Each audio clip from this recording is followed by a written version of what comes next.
Welcome. We are back with another episode with Solutions for the Soul podcast. We are here to educate and empower you with practical tools to promote self-awareness, as well as growth, even if you are a clinician, an individual, or a leader. I am Cherish Fields. I am a licensed clinician in North Carolina. I am also the Chief Operations Officer at Soul Solutions. My name is Tanesha Rivers. I am also a licensed clinician at Soul Solutions. Welcome back. Yes, yes.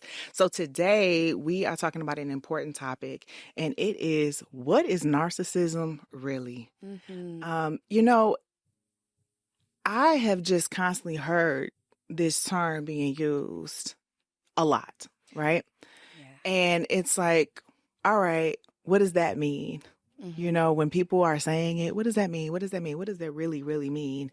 And when I hear people say it, they're really talking about like almost like selfie culture, right? So you hear where, because people post a lot and always posting about stuff, oh, they're a narcissist.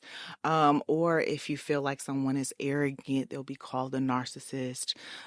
So I'm hearing more people kind of talk about, oh, well, such and such was a narcissist in relationships, when they're talking about their relationships, more so romantic relationships more than anything, right? It's a way to almost like describe kind of what they went through if it didn't work out or something like that. So I thought it was important for us to have a space where we can have a conversation and from licensed professionals be able to kind of break down the difference between this term narcissism and how it's being used and actual understanding the clinical aspect of the term as well, and understanding that it is indeed a personality disorder. So Tanesha and I are going to break a lot of this down so that you can learn to identify what narcissism really means from the clinical side, but then also being able to differentiate, because if we're just using a term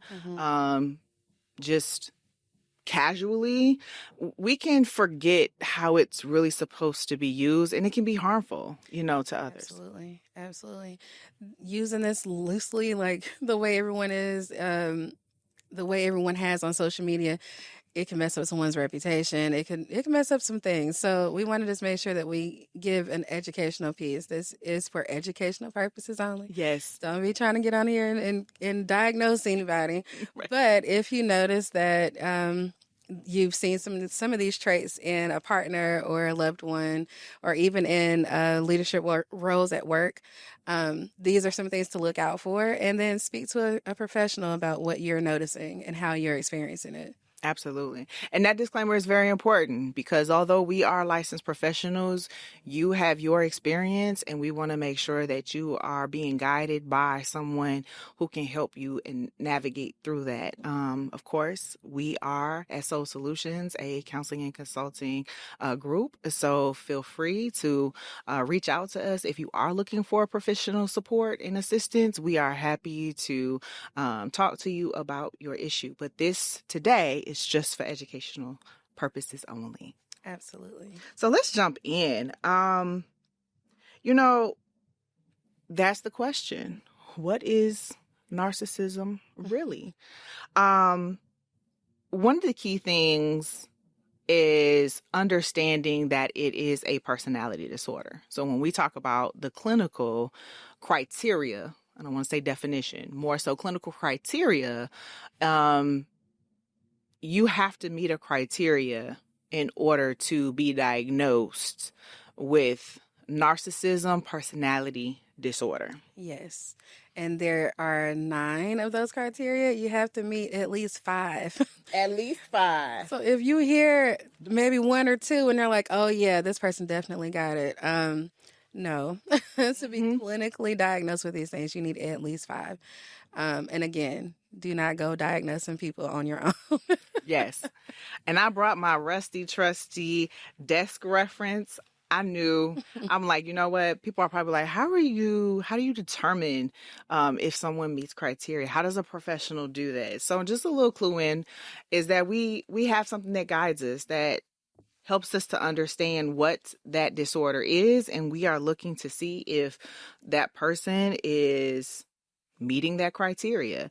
So I'm going to read this aloud just to kind of give an idea. So what the DSM says, this is the DSM-5, and it's a desk reference. So it's called Narcissistic Personality Disorder. The code is F60.81. So it is a persuasive pattern of grandiosity in fantasy or behavior, a need for admiration and lack of empathy, beginning by early adulthood or present in a variety of contexts, as indicated by 5 or more of the following.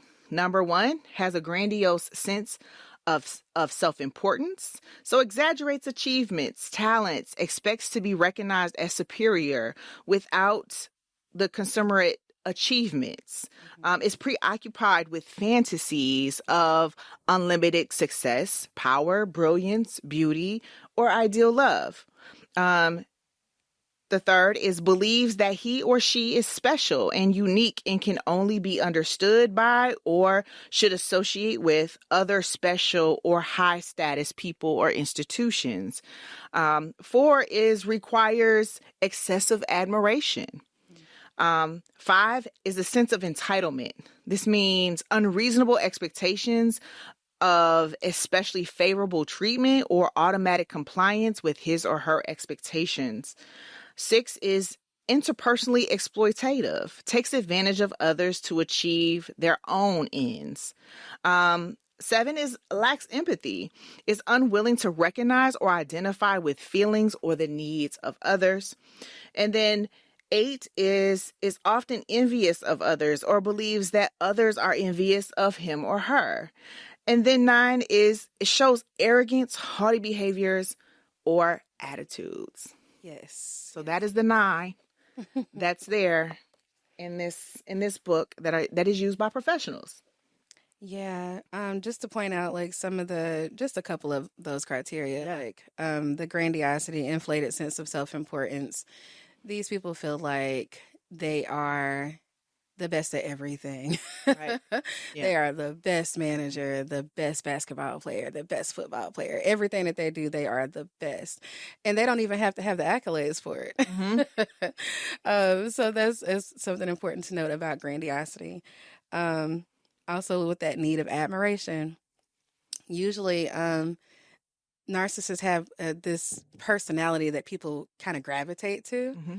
And on the outside, it looks like, oh, they're just, it's whatever popular person or this just really funny person. But that's part of the personality disorder. Yeah. Even though it's, again, like not every person who has this great personality is a narcissist. Correct. But that's what it looks like on the outside because they need to have people love them and see them as this great person. Mm-hmm. And the lack of empathy is a huge one. Yeah. It doesn't matter what you are going through. It's kind of like it just doesn't click how it would normally click for a person who is not a narcissist, to have that empathy. And they might have it towards other people on the outside, but when it comes to like their personal relationships, it's just not there. Yeah. It's just not there. Yeah. And that's critical because, and I want to highlight that a little bit because when we look at this, one thing I want to be clear is as I read the criteria, we heard he or she. Mm-hmm. So it doesn't matter what gender to have this personality disorder. It doesn't really matter. It doesn't have a criteria of where you're from. Right. It doesn't have a criteria of anything in regard to a group or a population. Mm-hmm. This is a personality disorder. So that means that it is ingrained in them. It is a part of them. And so one thing that you're going to see is just because we read you and share with you the different traits, which are the core traits. So what Tanesha explained, and thank you, by the way, educating us on those core traits, is you're going to see that consistently. Mm-hmm. That isn't going to be a every now and then thing. You're going to see that pretty much always show up in some form or fashion, and it can look different in some aspects, but it's the same thing. And we're also going to talk about the different types of narcissism. And so that's kind of what I want to highlight, is that those core traits, grandiosity, need for admiration, and lack of empathy, when I said that it's going to show up differently, it depends on the type. So narcissism, personality disorder, can be a spectrum. Very much so. Okay. So that means that there is almost like you're going to land somewhere in between these types, if you will. So the one that people, I think, are aware of is the overt type. So the overt is not hiding anything. It's there. It is out in the open. You think you are the best thing popping. You believe everything is owed to you. And the people who have these traits are more, they can seem more aggressive, right? A lot more aggressive, more vocal, where it's more apparent. So when we're saying these things, you might be like, yup, because you see it. So you may be able to recognize it in someone and just be like, yeah, I know, Yeah.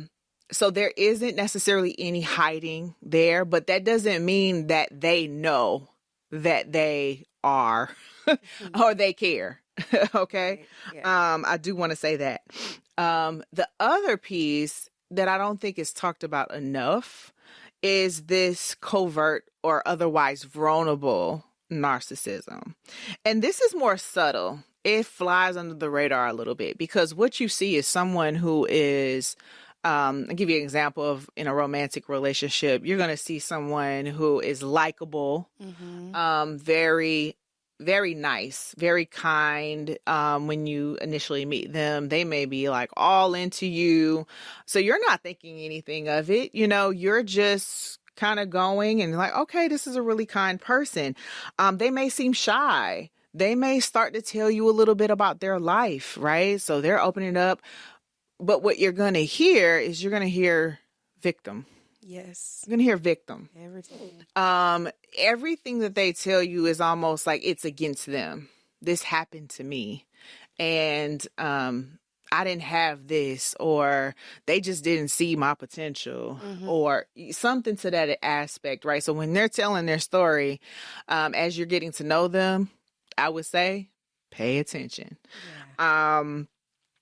Seeking pity, right? Seeking validation. So if I tell you a story, this is where it's covert. If I'm telling you a story and I'm saying, hey, you know what? I grew up like this and this is what happened to me. And I just, no one paid me no attention. And I just had to figure it out. And, my parents, they weren't there, or whatever is going on, right? To some extent, as a empathetic being, right? Yeah. Who may be in conversation with this person, in relationship with this person, or whatever, you're going to say, oh no, yeah, no, you're a great person. Like, they didn't talk to you. Like, no, I can't. They must have not. So you're going to kind of come and save them a little bit. And that's that validation. It's going to be like, oh, it's okay. Right? Yeah. No, it's okay. You're going to be all good. Let's focus on this. Like, if you're a fixer or an empath, or that's what they find that out really quick in that relationship. They're surveying you. And so that's another aspect about the narcissism, even that I've learned, myself, is like, as you're paying attention to what people say, and as I've even looked at in more into it, is, oh, they study you. This is on purpose. Okay. So from the covert style, or type, everything that you do, they are fully paying attention to you and betting that you are not paying attention to them. A huge thing to note about narcissists is their own self-identity and self-worth is low. Self-esteem is low. Even though on the outside they might appear as, they're this confident person, and, they think that they are so great, right? Yeah. But on the inside, they really don't feel that. Yeah. It's just like night and day. On the inside, they have a lot of self pity, they have a lot of low self esteem, and this is why they feed off of people. Yeah.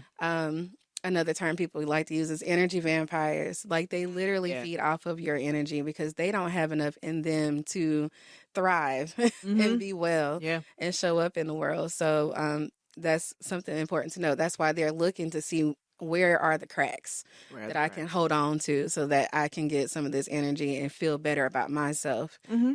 And they don't really have that empathy to care about how it affects you at all. Yeah. All. No, that's true. They have a fragile ego. What you're going to be dealing with is ego. They're going to want to mask. Covert narcissists want to mask. And it's the same as grandiose. They just mask in a more outwardly way. But the narcissist is probably more, the covert narcissist is probably more quiet, I would say. Yeah. More to themselves, not necessarily always in the crowd, but can be in the crowd and hang with the crowd. And actually, I'd like to say pretentious, right? That's where you get that, you go back and you say the need for admiration. So if I need admiration, I'm going to put myself in places around people so that I can act, pretend, put on as if I got something going on, right? Because then, oh, what do you do? And it's like, yeah, I know. And I have to show up as the expert. I'm going to show up like I know what I'm talking about, right? Or that I'm doing something and that I'm successful, and I'm never going to be authentic if I'm struggling. Maybe that person has a job, right? But maybe that job isn't like what everybody else is making, is, 6 figures and, professional and things of that nature. And they may feel shame about it, right? That might be very real, but they're not going to tell you that at all. They're not. That's accountability. That's to say, why don't I have that? Right? So that goes into even more what we'll talk about. Yeah. I also wanted to note, and I'm sure it kind of came across anyway, but the whole point is to be like, I'm the good guy or the good, good girl. I don't do anything wrong. I do this right. I do this right. I show up for people, but they only do it in just a little way. This is like the little breadcrumbs, and we'll go into that a little bit later. Breadcrumbs, but they'll just throw you just enough breadcrumbs for you to be like, oh, okay, they are a good person. Maybe, they work really hard, and there is crazy.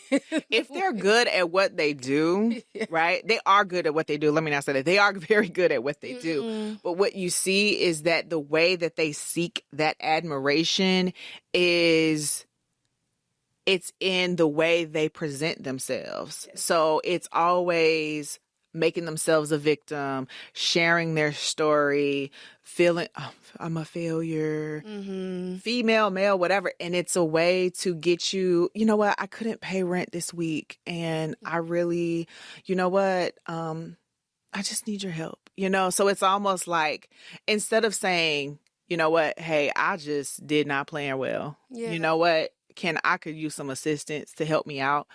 They're going to make you feel bad for them. Yeah. I lost my job. I'm going to give you all the excuses as to why they did it. So and so forth fired me. You know what? They just didn't understand. Right. So it's always this idea, too, of being misunderstood. Yeah, absolutely. Right. Being misunderstood. Being misunderstood. Yeah, and then it's just kind of like, oh, sometimes they'll even throw things back into your face. Like, oh, I'm such a good parent. Why can't you do this for me? And this is where that entitlement piece comes in. Yep. I might have taken you on a ride somewhere, and, I've done this for you. You can at least do that for me. And that's part of the manipulation. Yeah. It's like they cast a spell on you, and then you feel upset and hurt that they're hurt when they're not the ones being empathetic or caring about what you have going on either. And it's like smoke screens, right? Yeah. And so it kind of goes into like, I'm going to do things in order to get what I need, which is that validation, which is that, just that need to feel important, right? So that grandiosity. So a part of that validation and getting that grandiosity, or even the covert grandiosity, there's still a level of self-importance that they need, that attention. Yeah. So we call that narcissistic supply. Like, I need vampire, right? Yeah. So like I need to pull from someone else because I feel so less than, but at the same time, I'm masking that by projecting out I'm the best. Like I know all the information. If you're in a, let's just say, social event, and let's say you're sharing your expertise, right? That person might not know nothing for real, but maybe they watch some YouTube videos. Yeah. Maybe they know just a little bit. They can chime in, right? They're going to take over. Nine times out of 10 because they see, oh yeah, I did that too. Yep. I worked with so and so forth, and yeah, yep. You know what I mean? And they're going to get to talking, and you know what? A lot of people don't pay attention enough to really realize that that person is just kind of showing like they don't really know, but they're just kind of putting that fluff out there to make it seem like they know more than what they do. And they probably have researched the topic a little bit. They may have really looked at, I've literally experienced people who like literally will like look at something just to add to it, but really not be interested in the topic. Yeah. Because they don't want to show the weakness that they don't know the information. Yeah. Right. But I have to present. Yeah. And they'll go to bat with you too. Like, oh no, I totally researched that. Mm-hmm. And the research might even go just as far as a Facebook post. Yep. They've seen a lot of Facebook posts, or they watched a couple of videos, and because now they've seen a couple of things, they are experts. But that's just a part of that grandiosity. They feel like they have to be the best, and then they have to show up in that way. Mm-hmm. And I want to highlight the empathy aspect because I think that's really important. The lack of empathy.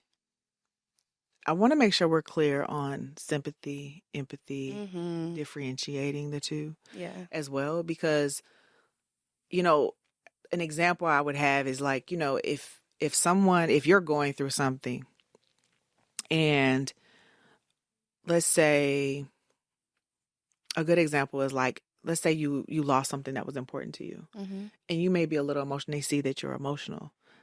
It might be very direct. What are you emotional for? What you crying about? Yeah. And you're like, well, I lost this thing and it was really important to me. And that person be like, that's too much. Yeah. Why are you worried about that? And it's like, they're not coming alongside you whatsoever to try to understand what you're going through. Yeah. They will almost like, it's not like, when somebody's going through something, you're going to like slow down. It's almost like a yellow light. Let me slow down. Let me see. Something's wrong. Okay. Yeah. How you doing? Right. What's going on? Yeah, that's not. Just say, what? Oh, yeah, that's got to be tough. Yeah.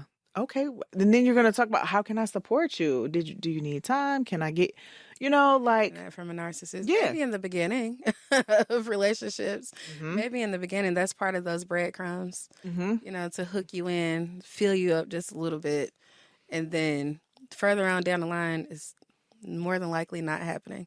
Well, let's talk about that. The fact that there's a drastic change. So like when you're first, if it in a romantic relationship, I would say more than anything, because in the parenting relationship, I think as you grow up around it, you normalize it. So you really don't understand. But I think what I've learned, from hearing stories and things of that nature in the parental relationship that it may show up in is that you are constantly trying to gain approval to some extent of that parent or trying to get them to understand, and they never do. And it's like you do everything that, they ask, or you're there for them, you're showing up, but they don't recognize how tired you are. They don't recognize that you are feeling at all any emotions or they don't acknowledge your emotions whatsoever. So you could be crying. You could be like, you're hurting me. And they're like looking at you funny. And you're trying to figure out, why did they respond that way? And sometimes I've had clients share, just their experiences. And then I've heard, like I said, I've heard experiences where it's like, the lack of acknowledgement of someone else's emotions, right? There is no putting yourself in the other person's shoes. For the narcissist, it is almost like it offends them that you even are feeling anything. And a lot of times that feels like for the person rejected. And you start to question yourself. And we're going to talk about how your relationships, how a narcissistic personality is going to affect you. But just to highlight that there is just to understand that there is truly, when you see that someone's not acknowledging at all or unable to acknowledge those feelings, is to pay attention to that. You're not crazy, because that's one of the things that may come to your mind like, wait a minute, that feels weird. Yeah. Like, why do I feel like my feelings got overlooked? Or why did it feel like they really didn't care? Right. Right? Yeah. And so when you have that, I want you to mark that red light, like, hold on, pause. Because that's important when you are, starting a relationship with someone, looking at, for signs and things, red flags, things of that nature. You want to pay attention. Can that person be empathetic towards you? And then if you have a parent that you're dealing with, or a sibling, because that's another thing. This doesn't have to just be limited to romantic relationships. As Tanesha noted earlier, it can be in the workplace.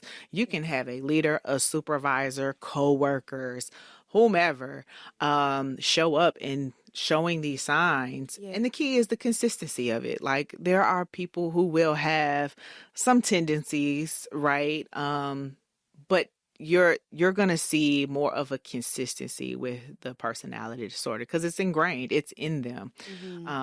So I definitely want to highlight that fact, and then also note, and I want to go back to what you were saying about the beginning of the relationship. Can we talk about how those core things show up in the beginning of a relationship? So in the beginning, they will do something called love bombing. Love bombing it can be very intense, like giving you all the compliments, giving you all of the time that you want, making you feel like you are very important to them. It could be gift giving, whatever it is that they know that they catch on that you like, they're giving you all of this in increased amounts. This is to tie you in and to bring you in. And this is also kind of where they feel you out. Because, if whatever it is that you enjoy getting, this is the thing that they're also going to pull away. So when you say this, give me an example of that. When you say they're giving this and then that's the thing that they're going to pull away, what does that look like? So in the beginning, it might be, let's just say, attention. If attention is the thing, they're going to give you all the compliments, like, oh my gosh, you're so beautiful, you're so handsome, like, let's go out to this place, I just want to do whatever you want to do. Extreme quality time, like kind of maybe even being clingy, but if you like that, they're going to give that to you. And at some point in time, there's going to be, as a consequence, to pull that away.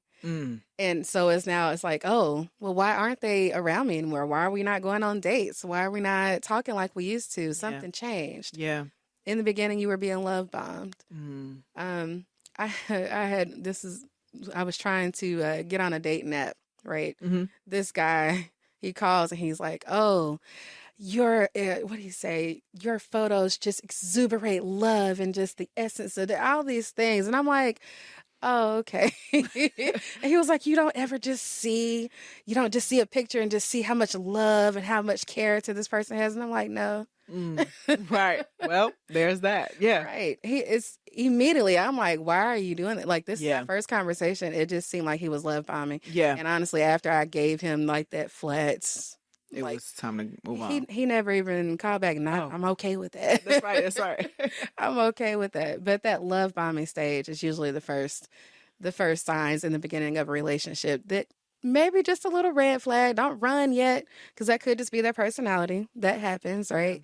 But it is a red flag. Just kind of step back and look at it.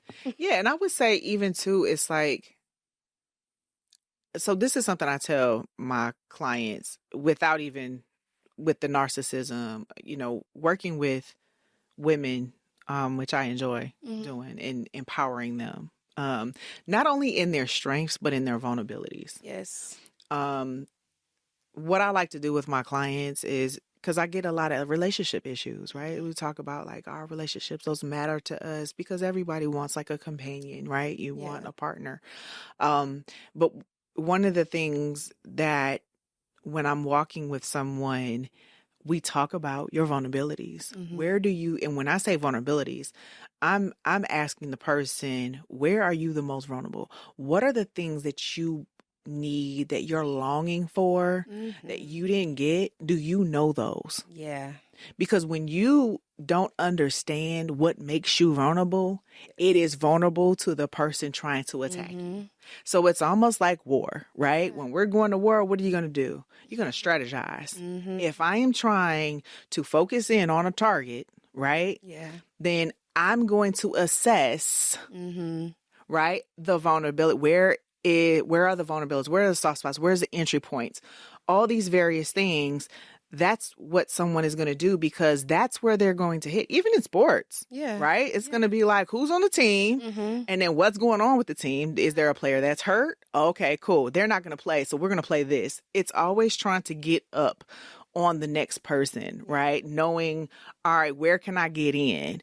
And it's strategic. It's not something where, it's just willy-nilly. You have to understand that people who have this personality disorder, it's planned. It's purposeful.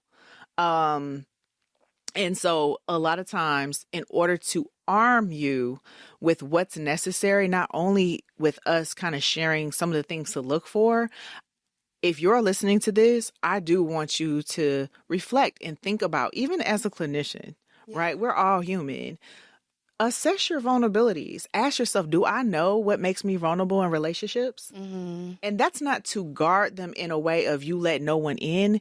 It is to use that along with your core values, right? Knowing who you are, understanding what it is that you can share in a relationship, but guarding yourself enough to where I'm not so needy or I'm not so vulnerable in what I'm looking for, that then someone can come and say, hey, beautiful, what's up, gorgeous? Oh, or you are so handsome. You're like the strongest man ever. Or, saying things that start to intrigue you, and that kind of clues you in. But then I realize, if I keep doing it, if I'm the narcissist and I keep doing that, and you get more into me, it's almost like the vampire teeth. I'm sucking. I'm locking in, right? Because I found the vulnerability. I found because it could be one thing. It's like, you call me beautiful. Oh, thank you. And it's all good.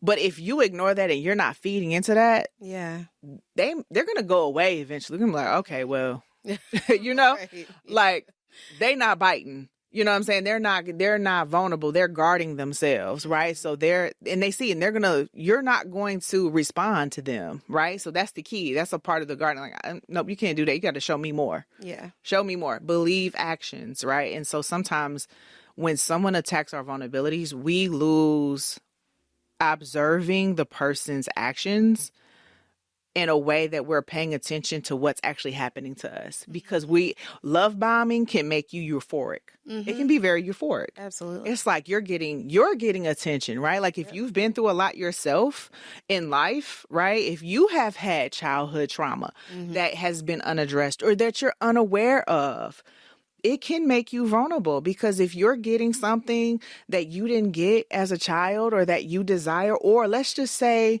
you waiting, and you've been waiting for a relationship for a minute. Yeah. And you are finding yourself, I would say, losing some hope. Right? Yeah. And this person comes out the blue and they start saying, you are just gorgeous. Yeah.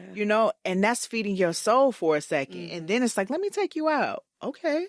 And then I'm taking you out, and then I'm spending time with you, and I'm doing all these things. Yep. I'm getting you there, right? I'm bringing you along. I'm putting it. So all of that is going to speak to you, and you can get so caught up in that moment because everything seems like a fairy tale. It's like, oh my God, finally someone sees me, or yes, I may be closer to being in that relationship. So you want to monitor that. And that's why I bring that up, is you want to pay close attention to yourself and know yourself enough to notice what someone is trying to get from you. Yes. Yeah. Right? A person, and let's talk about this real quick. What does it look like for when you're not love bombing? What's the healthy part of that? So if I'm in a relationship, or if I'm not in a relationship, but I want a relationship, right? How do I distinguish between someone love bombing me and then actually someone who's really showing genuine interest?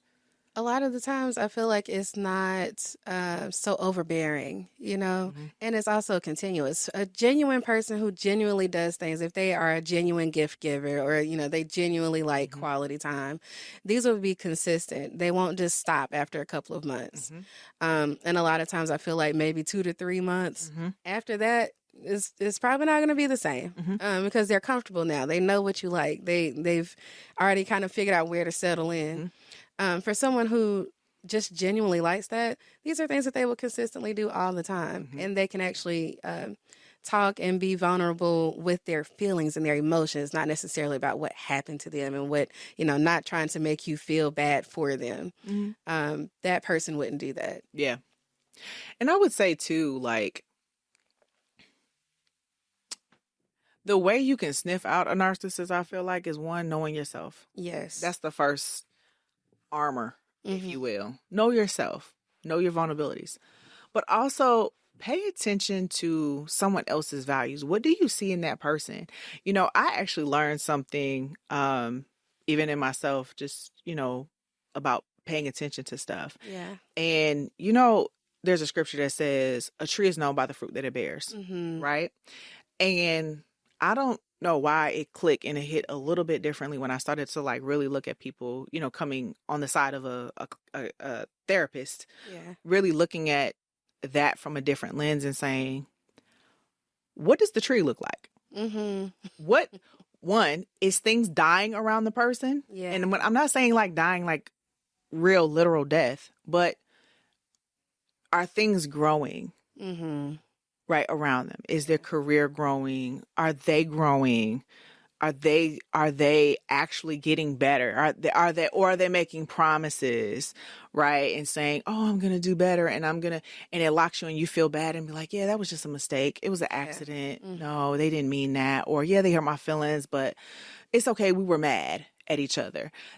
A healthy relationship is going to, one, come to you and say, you know, I said some things I shouldn't have said. Yeah. And I shouldn't have hurt you like that. Right? Get that from You're not going to get that from a narcissist. That self-evaluation, a healthy person is going to sit on something, acknowledge it, and say, you know what? Not that they want to fix it, but they want to take accountability. Yeah. They're willing to be accountable for their actions, and they will be able to take criticism. If you've been having a hard time in that relationship, you should be able to say like, hey, so I would like, you know, I wouldn't say can we talk, but just saying, having a real conversation with that person that you're with to say, like, listen, I have felt A, B, C, and D. Right. And this has not felt good, right? They're going to listen to you, number one, with both ears. Right. And they're going to want to understand how that affected you. I didn't realize that affected you like that. Okay, I need to be more mindful of how that comes across. I did not realize that my tone, and they may even be more attuned, right? And that's another thing about a healthy person. They're going to be more attuned to you. There's going to be certain things that you might not need to necessarily say, but they are going to be like, you know what, considering what my girl's been through, considering what my guy has been through, I know that I probably need to be mindful of these things because I want to add value to them. I want to be a support to them. Yeah. Right? So I'm going to be mindful of what triggers you. Yeah, narcissists are not going to do that. Nope. That might look like if you come up to them and say, hey, this made me feel this way, they might say, well, maybe you shouldn't have done XYZ. Mm-hmm. Or maybe you did this, or maybe you were just tripping. Like, you're overthinking it. You're doing, doing too much. Mm-hmm. And that could be gaslighting. Mm-hmm. That's another Mm-hmm. another phase of Mm-hmm. narcissism. That gaslighting piece is when you know that something is not right and it doesn't feel right. First and foremost, please trust your gut, okay? Because if it doesn't feel right, it's not right. But when you know for sure that they said something a particular way or they showed up a particular way, and you say something about it, remember they don't have accountability. They're gonna say you're overthinking, Mm-hmm. or I was just playing. I was just playing. Now that's one that you might have to, I hear that often, even with parents. Like, oh, stop it. We're just playing. You know, the family plays like that. Yeah. Don't brush that off. Pay attention to that. I'm not saying jump to conclusion. What I am saying is paying attention because that is something that you hear often and we don't notice that we're being gaslit. Right. Like somebody is, I think based off what you were saying is, and you help me because I want to make sure I'm explaining it to our listeners as well, is if I have to question my own feelings, like, wait a minute, was I wrong? I thought that was offensive. But if somebody comes back at me and saying, I was just playing, you overthinking it, you too sensitive. Yeah. What is that doing? That is devaluing me. Yes. And you're also manipulating me. Mm-hmm. That's a form of manipulation, right? Yes, Yeah. absolutely. And then also with like the devaluation piece, of course my little thing goes out here, but with the devaluation piece, they could belittle you and show criticisms, and this could be in front of people, which is they have to. It's almost like a form of control to get you to stop or to dim your light, even. That is, you can't shine brighter than the narcissist. The narcissist needs all the light. So, yeah. One example that I have seen before is like, let's just say you have a group of friends, right? You and your partner, you guys are out with your group of friends, and they find something to criticize you about that you have done in private. Like, oh yeah, I'm just going to use me. Oh yeah, Tanesha does this thing. Like, it's just crazy. I can't even believe she did that. And he'll say it in front of people. Right. And now you're embarrassed and you don't want to say anything, or it makes you look like you're the bad person. So that's part of that devaluation as well. We see that in families too. Oh, God. You sitting at the dinner table when you got friends. Yeah. And all of a sudden you want to talk about private things that not supposed to be open. And you're looking like, what? What? That is devaluation. That is. And if it always happens, you know, I've seen that. I personally have seen that more so in moms. Yeah. Narcissistic mothers. Yeah. And there's a book, I want to share this resource. There's a book that I read that was actually really, really good. And it was called Mothers Who Can't Love. And I experience a lot of people I've helped over the years really struggle with their self-esteem and just even identifying their emotions because they have had a mother who can't love because they have had a mother who was a narcissist, just never diagnosed. Yeah. Right? Can't show empathy, doesn't understand feelings. And that's something too to pay attention to is watch for people who say feelings don't matter. Oh yeah. With very emotionally emotions, very emotionally dismissive. Feelings don't matter. Emotions, what's that? Like they'll make little comments. And that's the piece too to think about in the devaluation stage or cycle phase is like they will make subtle comments that you may overlook and just be like, okay, that was weird, right? Like little small things. Yeah. And you will brush it off because, of course, your ego is protecting you, right? Let's just call it what it is. Your ego is going to protect you and yourself as well and going to say, okay, I'm tripping. I'm not seeing what I think I'm seeing, right? Yeah. Because you want to believe in the potential of the person, whether that's mom, right? Dad, sibling, or significant other, right? We all want to think the best of those that we care about or that are close to us. Right. So if anything, I would encourage you to pay attention to those that are close to you and what do you see and knowing how to manage those behaviors, or when you see stuff, believe it. I think sometimes we're not able to be truthful with ourselves. Yes, Right? absolutely. We dismiss, we learn how, if we have encountered the narcissist, we learn how to devalue our voice Yeah. and ourselves. And that's the trick. That's a part of the game that they play. That is the purpose for them, is to let me help you feel less about yourself, Yeah. so that I can feel better. Another piece that I wanted to bring up, and I don't know if you've experienced this from stories or anything like that, but the Dr. Jekyll, Mrs. Hyde, Yeah. the Jekyll and Hyde piece, Mm-hmm. where in public, probably like the best thing. Mm-hmm. Likable, going around. Yeah. Like everybody knows the person possibly, Yeah. right? Treating you with the best, roll of the red carpet, the whole nine. And then Behind closed doors. closed doors, you're like, what happened? Yeah. Wait a minute. I liked when you did this, but that ain't happening no more. So that goes back to, it made me think about what you said earlier, when it's like that one thing that they were doing, Yeah. and then they pull away. That's what you start to see. Yep. But we get, as people, as women, as sisters, as daughters, as brothers, everyone in our roles, we want to be seen, right? And so when we're getting that type of attention, we feel valued. Yeah. And what happens is, those moments, we capture them, we hold them. And so when it's taken away, we don't believe it. Right. Yeah. We say they must be going through something. Wait a minute. That was just a mistake. It even just kind of going somewhere, being somewhere, and they don't introduce you. Yeah. And then they'll find a reason. It might not even be a real reason, right? To make you feel like, even more so, this is a confirmation that, okay, maybe I did something wrong. Yeah. So it's like, well, you didn't, let's just say we got into a fight and you didn't do this when we were at home, so I didn't introduce you. I didn't feel like it was important. Yeah. And then it'll go on to add the extra layers.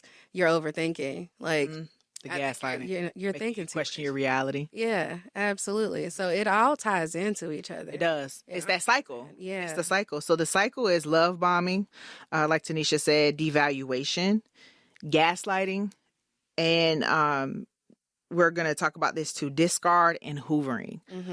Another aspect to bring up that I don't think is talked about enough with the devaluation as well is this sense of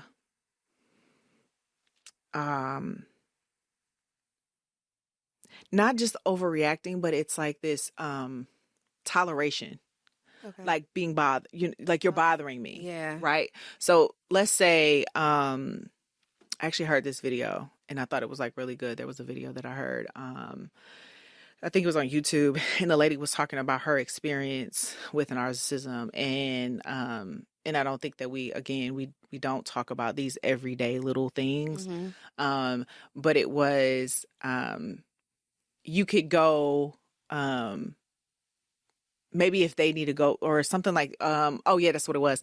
It was like, if you ask the person to go to like CVS, Yeah. they're upset with you. What? Why?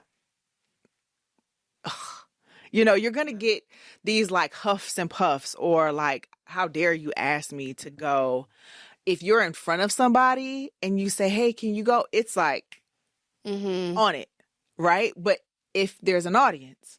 Yeah. Right. But if you ask, that's a part of that Jekyll Hyde piece as well, is that we don't think about what that looks like in real life. Like, if I'm asking for something because I need it, and there is this like, how dare you type of response, that's a telltale sign too. Yeah. Like, pay attention to that. If that's constantly happening, that's a part of that devaluation. I got to make you feel like you're a bother, because you're going to constantly be thinking in your own mind. It's all psychological. Yeah.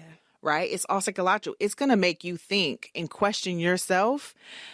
And the dangerous piece, and we're going to get into that as well, but I'm going to say it here, is you have to pay attention to that, because you will start to not share anymore, because you're going to think in your mind, something's wrong with me. Yeah. You're going to, because that it's going to start to play on you if you've been in this. And a lot of people have done that when they've been in families. It's normalized. It's like, and you just think something's wrong with you. And that plays into your relationships with others, Yeah. right? That discard and hoovering piece, like, because in the beginning, Mm-hmm. you Yeah. have the hoovering, I mean, the love bombing and everything. Mm-hmm. And then they start to pull away.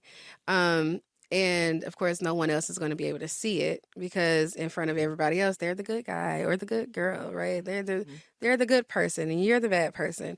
And even when you try to share it with other people, it's going to be like, oh, well, maybe he was just having a bad day, or maybe she was just feeling off about something.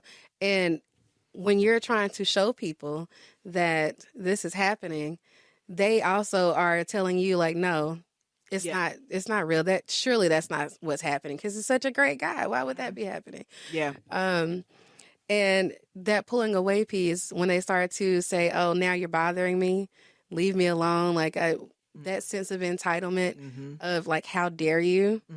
Right. How dare you pull away from me? Why are you not showing me the love? Why are you not showing up for me the way that you used to? And it's not even really that, like, you could actually be trying to, but because they are just about ready to discard you, and this is like they get into the stonewalling stage of not wanting to speak, they might give you the silent treatment. Right. And this is just to further make you feel bad that you have done something wrong. And this is the response. Since you did something wrong, this is what I'm going to do. I'm not going to give you any love. I'm not going to talk to you. I'm not going to show you any affection because you hurt me. And how dare you do that? How dare you do that? And I have never done anything to hurt you. Yeah. I'm better than you. Yeah. Yeah. Even that, I was just thinking about even how that cycle plays out. Those core things that we go back to, right? That grandiosity, need for admiration, lack of empathy. It's always about self, right? It's always about them. And the further into that is they could honestly even plan a breakup. Yeah. Right? You might see that probably more with women, possibly. I mean, it could go both ways, though. I'm going to say, like, I no longer want to be with you. Yeah. Because then you're going to feel like you did something wrong, kind of thing. And then they'll leave you. And then because you're kind of in that psychological space, you're going to chase after them. So what does that give them? Narcissistic supply. Yeah. Right? Because you think you did something wrong because they planted that idea in your mind by jerking you along. And they've been doing it because now that they have you, they're going to want to keep you. Like, regardless if they discard you or devalue you. See, that's the key thing, too. Yeah. With this cycle, you're not really getting rid of a narcissist. You're not. You have to learn how to manage them in a way. Now, if you're dating and you're not necessarily connected to them forever, and you catch it early, you're good. And that's not to make anybody feel bad either. It's just, this is why it's so important to know these things so that you can be empowered with the information and practical tools on how do I navigate my relationships when we are talking about what really is narcissism. Yeah. Right? Yeah. And because it's not just a couple of traits. This is a whole behavioral pattern. This is a personality that does not change. So there is, and that kind of goes into a little bit kind of what you alluded to, Tanesha, was like, this constant pattern it doesn't change. Right. Because they lack empathy, because they lack the ability to connect. How we see them when we sometimes are like, oh, because they tell your story and they've planted themselves as victims, even from a grandiose perspective, right? There's the aspect of you're always going to take up for them. Yeah. You're going to endorse some of the behavior because you feel like to some extent you have to be the rescuer, right? You have to be the protector of them. And they trained you to do that. Yep. Absolutely. They trained you to do it. So to some extent, it's, again, you going back to self and saying, again, knowing yourself, and trusting yourself. And when you see those things early on in a relationship, for instance, you can read those signs and say, okay, time to exit. Yeah. Okay. If you are dealing with it from a family standpoint and you have a mom or a dad or a sibling, you will learn some practical tools that we're going to go into to help navigate those relationships, so that you are protected. Right. And so that you still can stand in your own power, and have a good life, and not be played into the psychological aspects of that. Right. Absolutely. So really paying attention to, you know, what we're saying and what we're outlining, because sometimes with the discarding heart, it's all about making you feel less than. It's almost like a ladder. I'm going to push you down so that I can take a few steps up, and I can be over you. I have to be better than you. I have to be perceived, right? And that does not mean that they are, but they have to be perceived because they are going to protect their ego. It is their personality. So just know that will be that back and forth, and you'll see it recycle itself if you've been in a relationship for years. And these can go on for years and years. I've seen it go on for 25 years, and that's a very long time of patterns. But when you see that there is a pattern, sometimes you might have to go back and reflect that there is indeed a pattern, because sometimes there might be a longer period of time in between it, but it's a pattern nonetheless. So if they are all of a sudden switching it up on you and they're not giving you that love, they're not showing up like they're supposed to, they're being mean, because sometimes they can be mean, with the belittling and the criticism. And as soon as they see, like, they feel that you're pulling away and they are running low on some energy, this is when they come back, and they're going to come back with the love bomb, and they're going to come back and appear to be doing the things that make things seem so much better. And you get that illusion that things are okay, and they're not really okay. Not okay. And sometimes what they'll also do is show up as, like, let's just say things are going well. Now that they want to go and do something or kind of act out and feel whatever else to replace what they're not getting at home, they're going to say, okay, they're maybe like just throw up a problem, right? They're going to do something to poke and prod at you so that you can get upset and they can go on and do whatever they got to do. And now the decline is coming back again as part of the pattern. So you have to pay attention to the behaviors, and reflect on that and how they behaved and what did you do as in that relationship to show up for them that they're going to come back and do it again. Something else that we haven't talked about and that I want to highlight as well. They can have co-occurring disorders. Oh, yes, absolutely. So when you're talking about a narcissistic personality disorder, sometimes it's not just a standalone. You're talking, and when we say co-occurring disorder, that means that there can be multiple disorders happening at the same time. So that person can deal with anxiety, depression. They could have PTSD. And sometimes you're going to see them have substance abuse disorders. So they may be, and that's something to pay attention to. If you're seeing some of these behaviors, also pay attention to what substances are they relying on? Do you see them have a substance? Are they constantly drinking? Are they constantly smoking? Are there other substances that they are using? But a lot of times you will see a co-occurring disorder. Yeah, and it's not uncommon for that co-occurring thing to be depression or anxiety, because they're constantly down on themselves.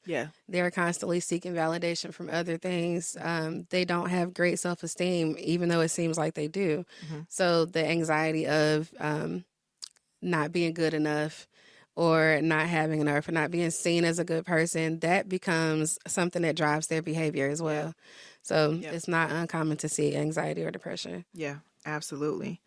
We're into impact and challenges. And one of the things that I also make sure that we highlight is we often say co-parenting. So like when we're talking about co-parenting, we're talking about two, I'm not going to say healthy individuals, but two individuals that can empathize. You may be mad at each other sometimes, but you're going to be able to talk to each other when it comes to the kids. Right. So when you enter into a parenting relationship with a person that is a narcissist, can you co-parent? It's hard. It's very hard to co-parent. What that typically seems to look like is very short, concise conversations. you can't do a whole lot of you did this, you did that. Not to say that you can't try to hold somebody accountable, but accountability is not a narcissist thing. They don't do that. They don't do that. So recognizing that that is a challenge, and you cannot change them, no matter how much cussing and fussing and talking and all the things that you do.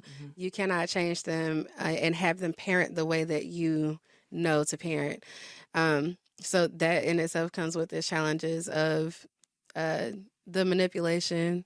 They will use your children as pawns. And it, for a parent to see that, it would be like, well, why would they do that? Like, this is a child.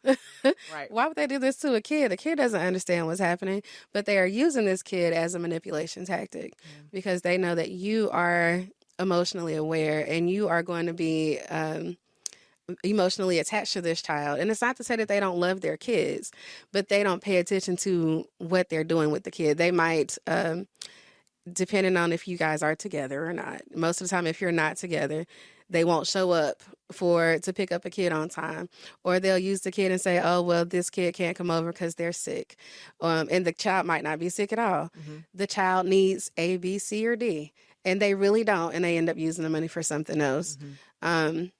And this, you have to know and understand what narcissism is in order to see that, and so that you can slow down and think, okay, is this a lie, or is this like, are they manipulating me to try to get what they want? And that's something that you have to think about when you're co-parenting with a narcissist. And I try to say with that, when it comes to narcissists, I've heard this where you don't co-parent, you parallel parent. And what that means is that they parent how they're going to parent and you kind of stay out of it. I know to some extent that might sound weird, but because the narcissist doesn't have empathy, and again, this is kind of why I always emphasize values, knowing yourself, right?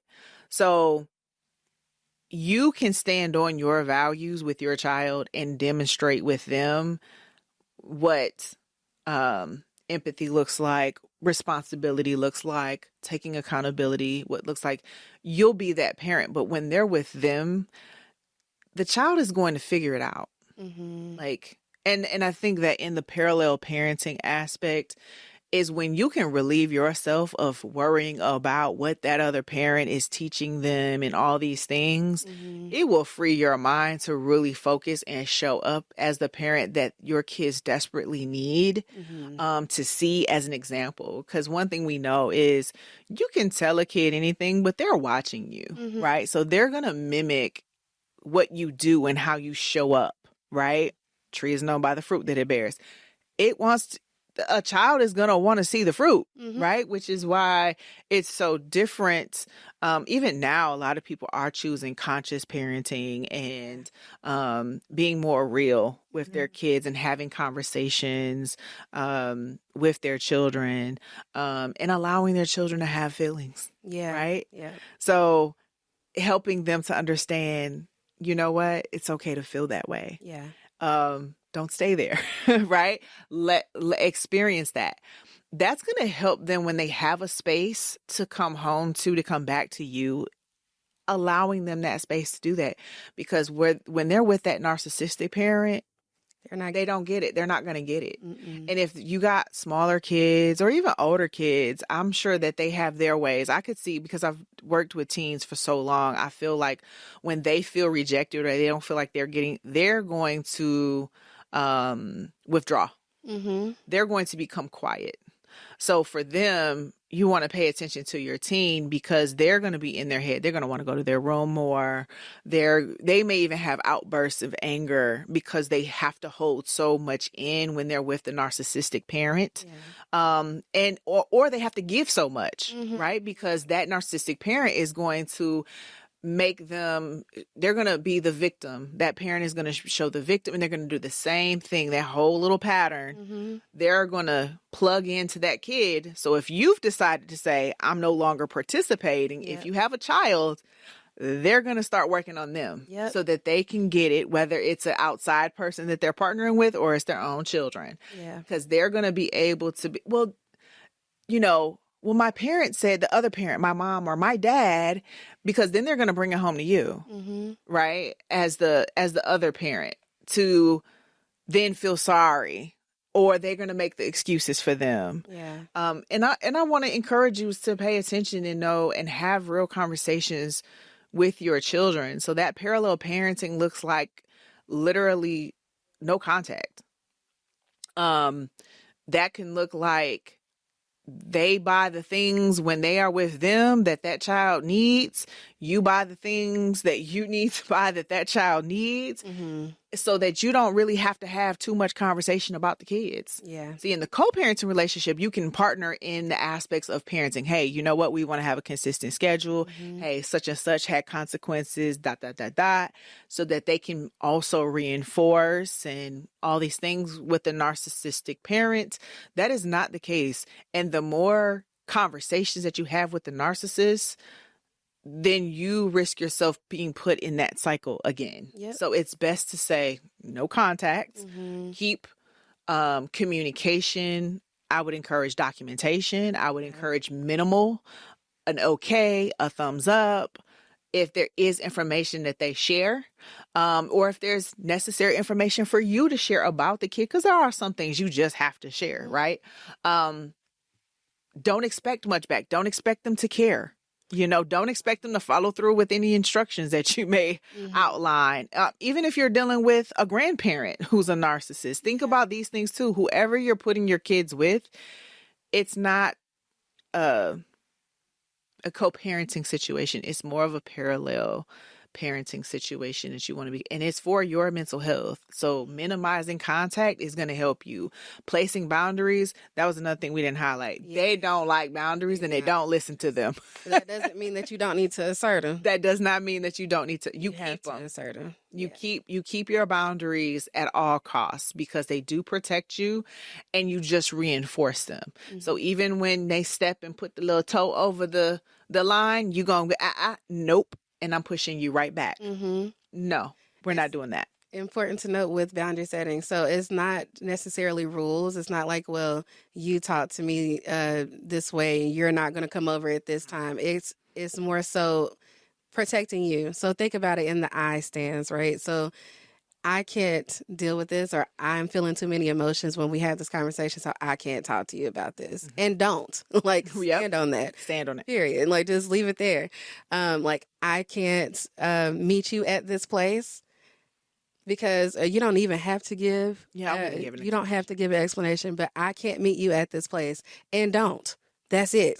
End the story. They don't like that, because in the relationship when you were together, you didn't have any boundaries. You did what you had to do to make them feel better. You did what you had to do to make them feel happy. And so now it becomes this how dare you type thing. So they won't like it. Mm-hmm. But at this point, you are protecting yourself and you are protecting your kids. Mm-hmm. Another important thing to remember is that you are going to have to educate your kids on what this is. Yeah. What does manipulation look like? What does gaslighting look like? So critical. Because when they are no longer attached to you, your kids are not exempt, like you had said earlier. So they will still be this emotionally dismissive person towards your kids. They will still use your kids as pawns, and your kid gets the brunt of that. And it sucks as a parent to see it. It's very frustrating. It's very annoying. But if you don't educate the kid on what this is, that child might go into overdrive to try to earn their parents' love. Yeah. That child may be in the overdrive of not being good enough because they keep having to show up for this parent, and the parent isn't responding the way that they think that the parent should respond. So this is not only protecting yourself, but protecting the kid as well. And another piece in that parenting relationship that you'll have with that narcissistic person, I'm going to say this. Just a little insight here. Mm-hmm. They're not thinking about the child's well-being. At all. They're not. There are oftentimes when they do certain things, it is to control you as the other parent, and it is to consequent you because you didn't make them the center, right? That cutting off contact also they're going to make you feel it. Yeah. So you want to be very cognizant that the love and care that you share for your child is not the same for that parent who has narcissism. It's not the same. They are not thinking about the child's well-being, because we're going to go back to something. They do not have the capacity for empathy. Mm-mm. They do not have the ability to be held accountable. They don't recognize accountability. They don't honor accountability. They don't care about respect At all. unless you show them respect. Yeah. Right? Like, it's all about them and what you give to them, which is why they call it narcissistic supply. They need that to feel good because they have such a fragile ego, because they have such a low sense of self. And even though it may come out overtly or covertly, you still want to be very attentive to that. But understand that they are not going to care about the child in the way that your brain is going to be like, they care about their kid. Mm-hmm. And you want to give them that. But be cautious. Yeah. Because they're not thinking about the child's well-being. Again, the pawn that Tanesha spoke about. You got to think about it. They want to keep appearances. So they will show up for their children in a way of taking pictures and posting it on social media. Mm-hmm. The grandparents, if you got a grandparent who's a narcissist, like if you have a mother that you grew up with that was a narcissist, for instance, right?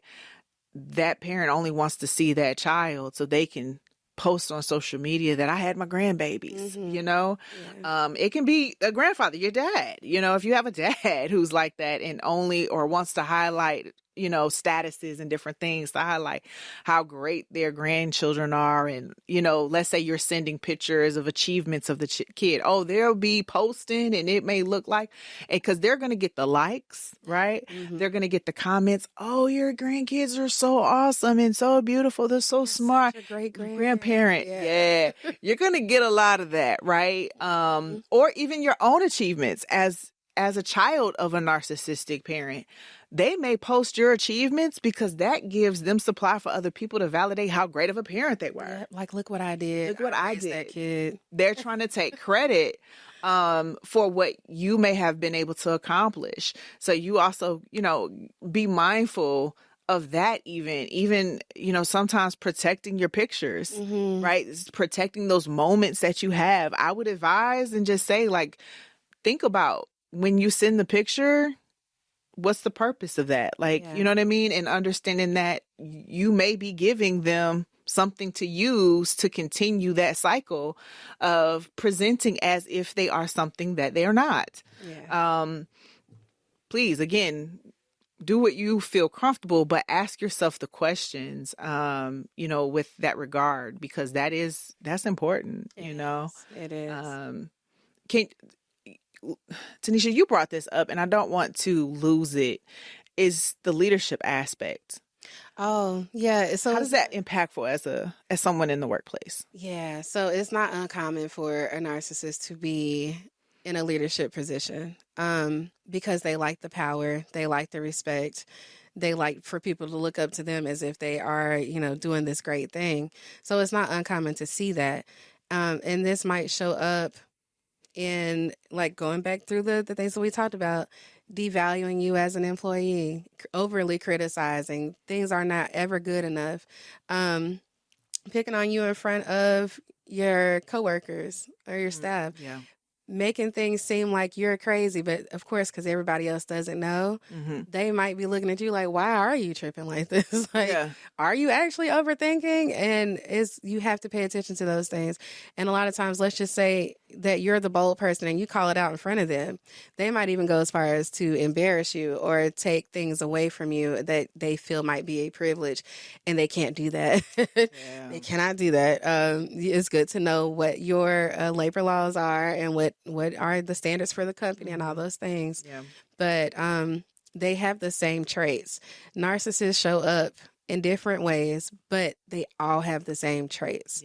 So it's good to pay attention to, like, how does that make you feel if they constantly are putting you down or they constantly are making you feel like you're not enough.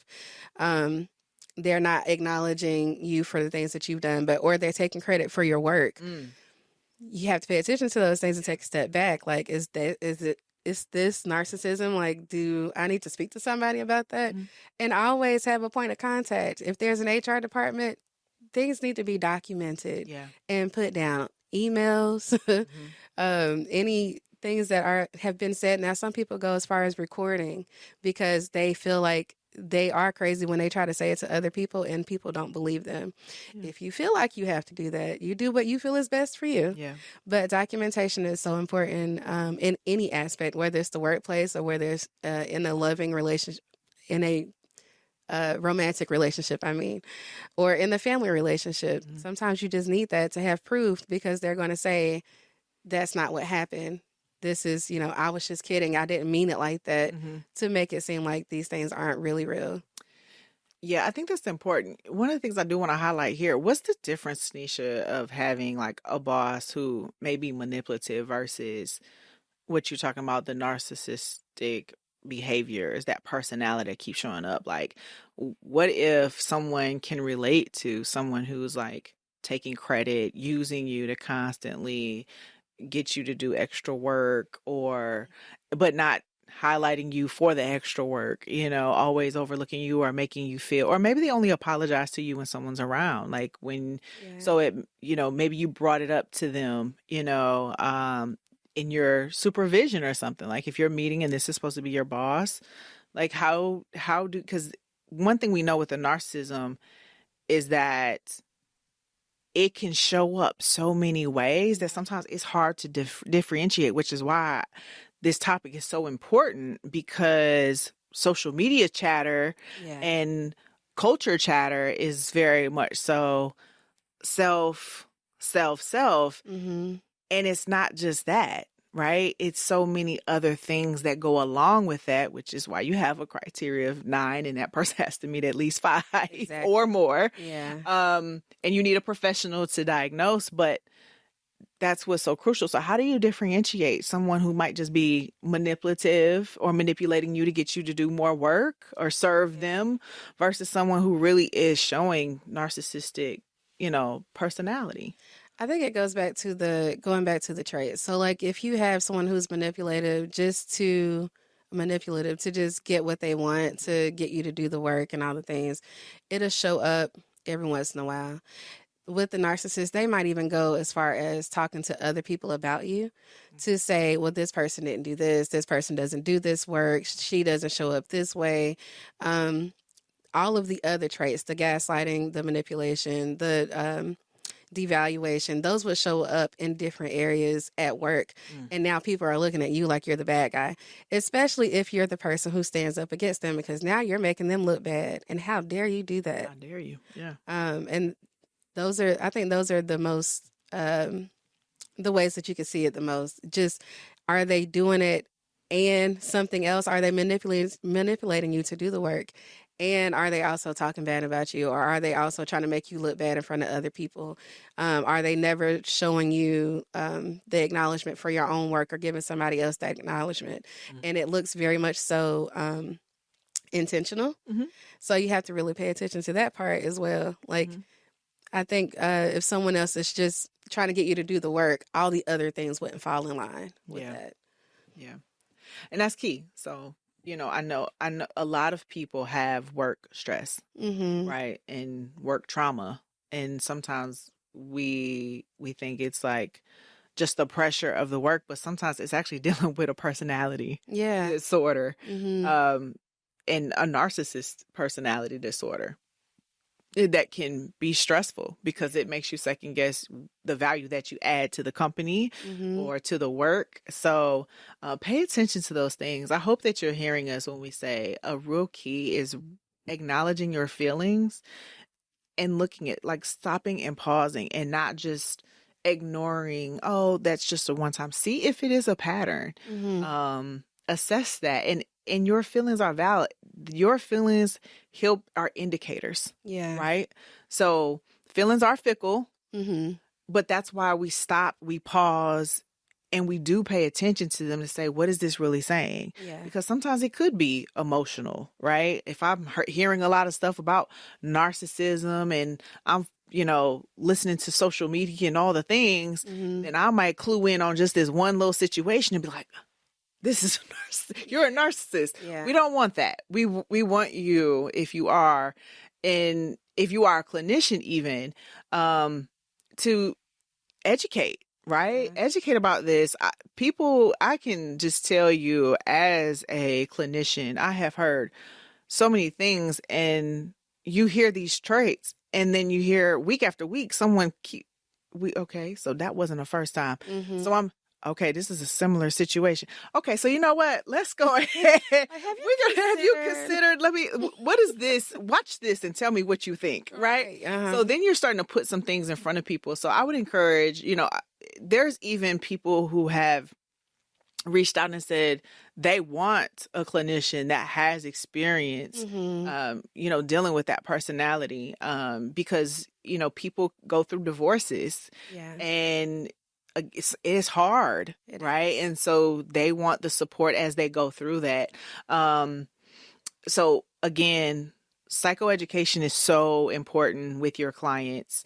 It's your best armor. It's the best armor for sure. And you want to be careful as a clinician. Like if you're starting off and you're dealing with, and you kind of notice something, you don't want to say, oh yeah, your partner is, or hey, your mom and your dad, or you got to be careful with that. Cause these are people that they love, that they care about, that's close to them.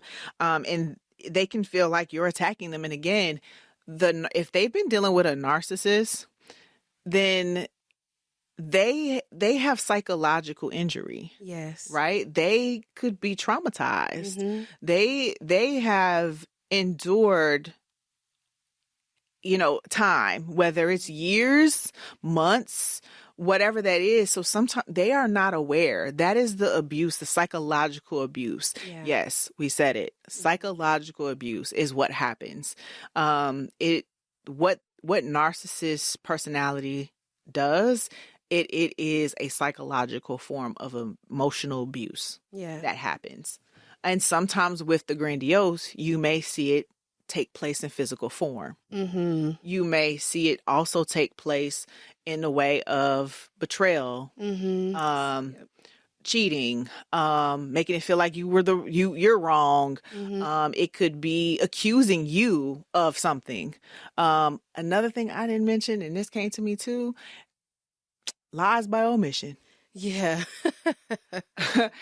You will be, and sometimes that's even in the workplace too. You'll deal with people and it's like, wait a minute, you'll say something, or you'll notice something and you're just not sure. And then it's almost like you always have to find out. The lies, that's what shows up as narcissism too. Like they will not tell you things and then you end up finding out. So even that substance abuse disorder, pay attention to that too. Like, are you seeing bottles? Have they hidden certain behaviors, different things? And then you later find out, and then when you call them out, you confront it. It's like no accountability. They don't understand why it hurts you. They're telling you, what are you tripping for? Like, you being too much. That ain't nothing. And there's no fixing it. There is no changing. And if they do change, I would say the change is like, what, a week or two? Very short term, and you're back in the cycle. It's enough to get you back in. Back in. Yeah, and it may be for a second, and then they do it again, and they may do bouts of that. It may be a literal, like, pattern almost, like I'll change for a little bit. Okay, they're good. Now I'm going back into the thing. I put it back on you. I change again because you done brought it up. So I got to keep you. So I got to do some nice things for you. And then I'm back in the same thing. So see, this part right here is the arm that these are the solutions for the soul, right? This is giving you those practical tools, not just the red flags, but how do I arm myself? And so as we're like coming to a close, I do want to highlight this particular segment in regards to practical tools. We kind of talked about some of them throughout to make sure that you knew in those moments, in those examples, what do I do? The other piece I want to introduce is gray rock. you'll hear this term gray rock method. Mm-hmm. And what this is essentially being emotionally unresponsive and boring to the narcissist. Yep. So just to throw it out there, I do have my own personal experiences with a narcissist. And when I used to put my emotions into it, and this is like parenting with one, it's like it gave them a drive to aggravate me even more. And what I have done is come to a level of acceptance that, like, this is just who they are. They are never going to change. They're probably going to talk junk about me. They're probably going to make me sound like I'm a horrible mother and all these things. Fine. That's okay. Because when you cut off that emotional piece, now they have nothing else to pull from. The vampire is trying to suck his teeth, and they'll do it with the behaviors. They'll do it with talking about you. They'll have all these things because they know the hot spots. They'll know what will set you off. And if you don't succumb to that, what they're trying to do with the poking and the prodding, eventually they'll not necessarily stop. It will slow down tremendously. I'm indifferent to it. Like, I don't care. That's kind of what that gray rock is. Say what you want to say. If you have something going on, the response is, okay. Yep. Nope. Yeah. Very short, because I can't you've already drained me enough. And that's exactly what they will do, is deplete you of your energy. You've drained me enough. I can't allow you. This is part of the boundary. I can't allow you to take any more of my energy. Yeah. By having this conversation, I can't. This is draining me too much. I can't do that because I am being drained. And that's what they don't like. Oh, well, it's fine. So what I hear you saying is a part of the gray rock method as well is that if you're dealing with a narcissist, you essentially have to get to the point where you stop caring. You have to detach from the emotional side of that relationship. Yeah. So meaning that there's also a piece, right? So this is a part of the clinician piece, is that acceptance, right? I heard you say acceptance. So you're not only just detaching from the emotional, you are literally accepting the fact that you cannot change this person. Right. That hope has to be gone, and there is no fixing. And I hope you guys have gotten that, as we've talked about. There is no fixing of that person. You shouldn't try to fix anybody anyway. Let's just kind of say that that's not your responsibility. But you can absolutely empower someone to self-reflect and look at things and allow them that autonomy, of course, to change if they want to, right? Yeah. But that has to be their choice. Absolutely. But you're not going to see that narcissist have any desire for that. They may play as if they may buy books, they may look at videos, they may attend stuff. Go to therapy. Not forever. I will say that. Okay. They might consider it. But the likelihood of a continuous thing to get treatment and get better is the likelihood is very low. I'll say that. Got you. The likelihood is very, very low. But they might even consider it one good time, and you might perk up and say, oh, okay, well, maybe they are actually trying to. No, don't even give yourself that hope. So essentially, you got to move on. You got to go live your life. Absolutely. You got to say, hey, this is over with. Yeah. It's over with. Okay. Feelings are completely detached. We're not trying to replenish any juice or nothing. It's gone. So if I'm in the workplace, what if I have that leader? So what should I do? How do I do gray rock method with that person? Keeping it concise. Make sure you have a paper trail for everything. Documentation. Document. Don't have too many personal closed off conversations because it can probably be used against you, and it more than likely will. Okay. But keeping it clear and concise. If this is something that you need, okay, I'm hearing this is what you need of me. Put it in an email. If you need to have any kind of conversation, if you can, possibly put it in an email. Yeah. And if there's something that happened in the workplace, in an office or something where no one else seen it, at 11:52, such and such said this is how I responded, at least it's there. Yeah. It's still hearsay. At the end of the day, though, at least it's there. And you have documentation that it was said. Yeah. Also, even trying to have a witness around, a trusted coworker, if you can. Utilize your HR. Yeah. Utilize your HR. And it sounds like even to an extent at the workplace, you may have to detach from the fact that this person will see you, to see the value that you add to the company or the work or the team. Yeah. So that goes there as well is, how do I accept what I'm seeing? Right. So not getting to a place where I'm not rejecting what I see, not trying to find hope that the person will change or see you or acknowledge you, or for you to try harder. No, It doesn't matter. it does not matter. That doesn't help at all. So I'm with Tanesha, and I would say for both of us being practicing clinicians is also, if you're navigating those spaces, and we're giving you some practical tools, but if you're in these experiences and you're realizing I am living this, I do want to encourage you. We are Soul Solutions Counseling and Consulting Services. Reach out to a professional. Please.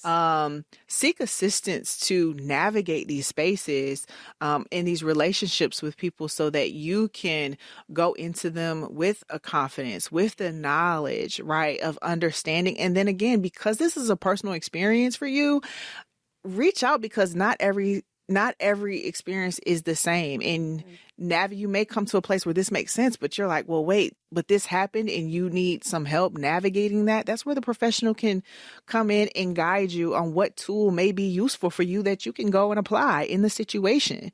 So you're getting that real help, that real support. Yeah. And then if you were like, hey, I want to learn more based off of my situation, that's another reason to reach out, and you can get the psychoeducation necessary to help you understand what you're dealing with. That's a piece too, right? You have to get your psychological back. Yeah. Right? You have to start to believe in yourself. Say, wait, okay, now I can look at this information and trust what I see is what I'm seeing. Yeah. Right? This person really is trying to devalue me. This person really is, trying to discard me.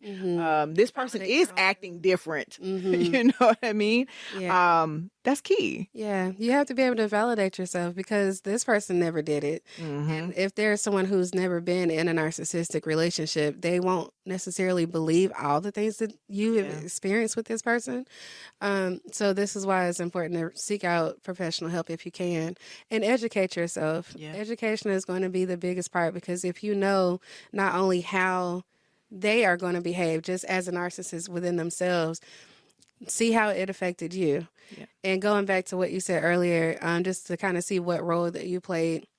This is not to put any blame on you at all, because nothing that they do is because of something that you done. Yes. You are never the blame for that. It's all because of how they feel about themselves. So go back and reflect. If you are feeling extreme feelings of shame or guilt, or emotionally dismissed, or feeling like you're not good enough, it had nothing to do with you, and your feelings and your experiences are valid.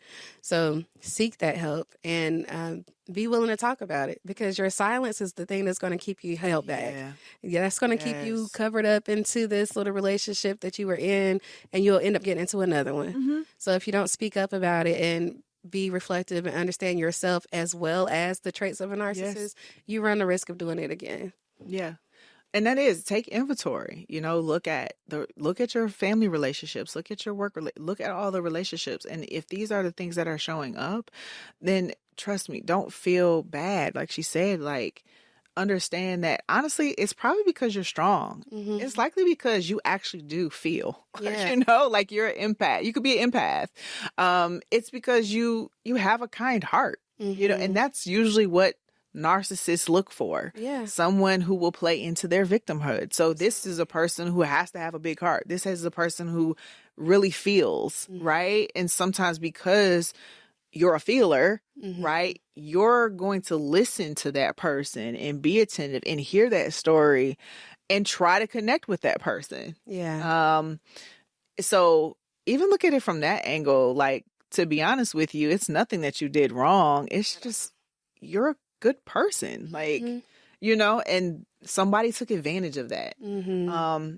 And so this is a part too that I want to highlight, is don't be scared to ask for help. Don't feel like you're crazy.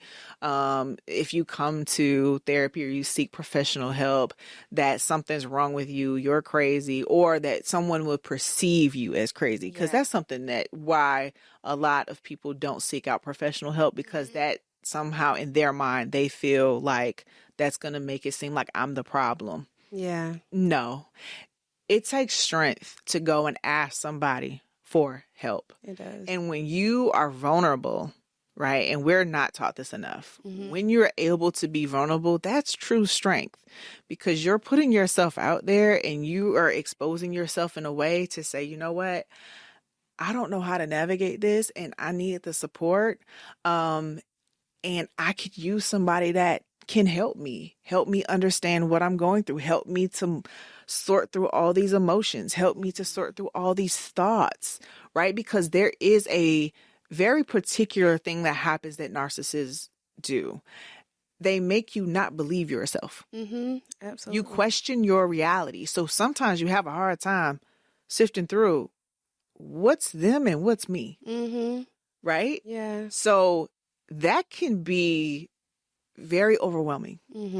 I can only see how that can feel isolating.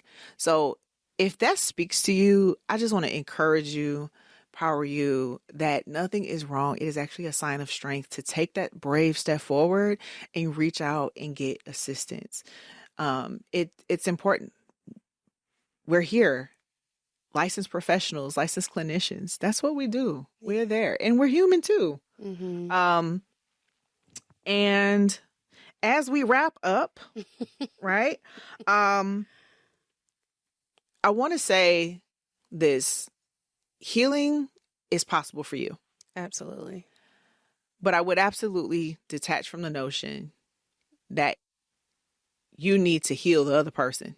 You need to get them to see, because they don't see your perspective. And healing, though, I want you to focus, is available to you. It is there for you. And it is absolutely possible.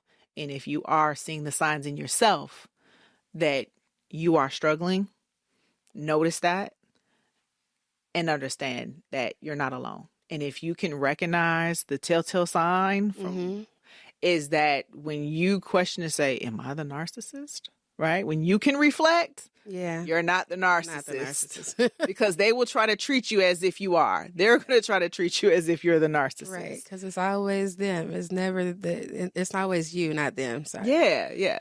So that's another thing. If you are like, wait a minute, they said I'm a narcissist, and you're questioning whether, they're not going to question at all.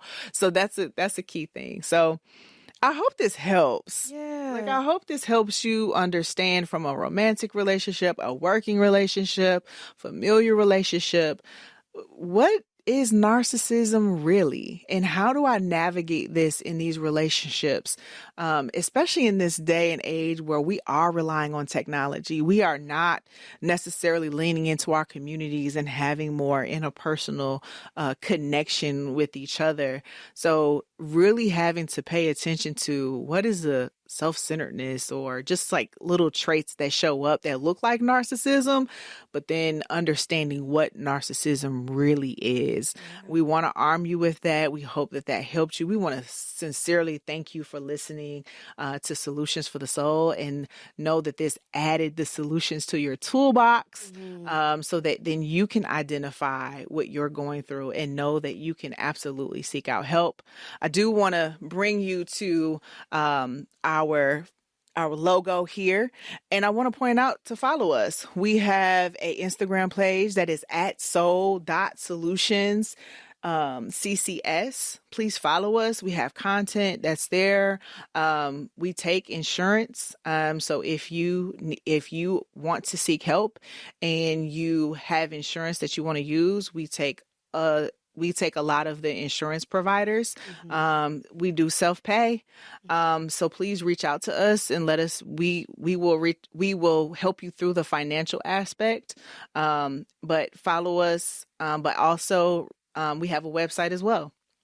So, and that is right here, soulsolutions, CCS.com. So, thank you so much for listening to us today. Again, I'm Cherish Fields. I am Tanesha. And we will see you guys next time. Bye.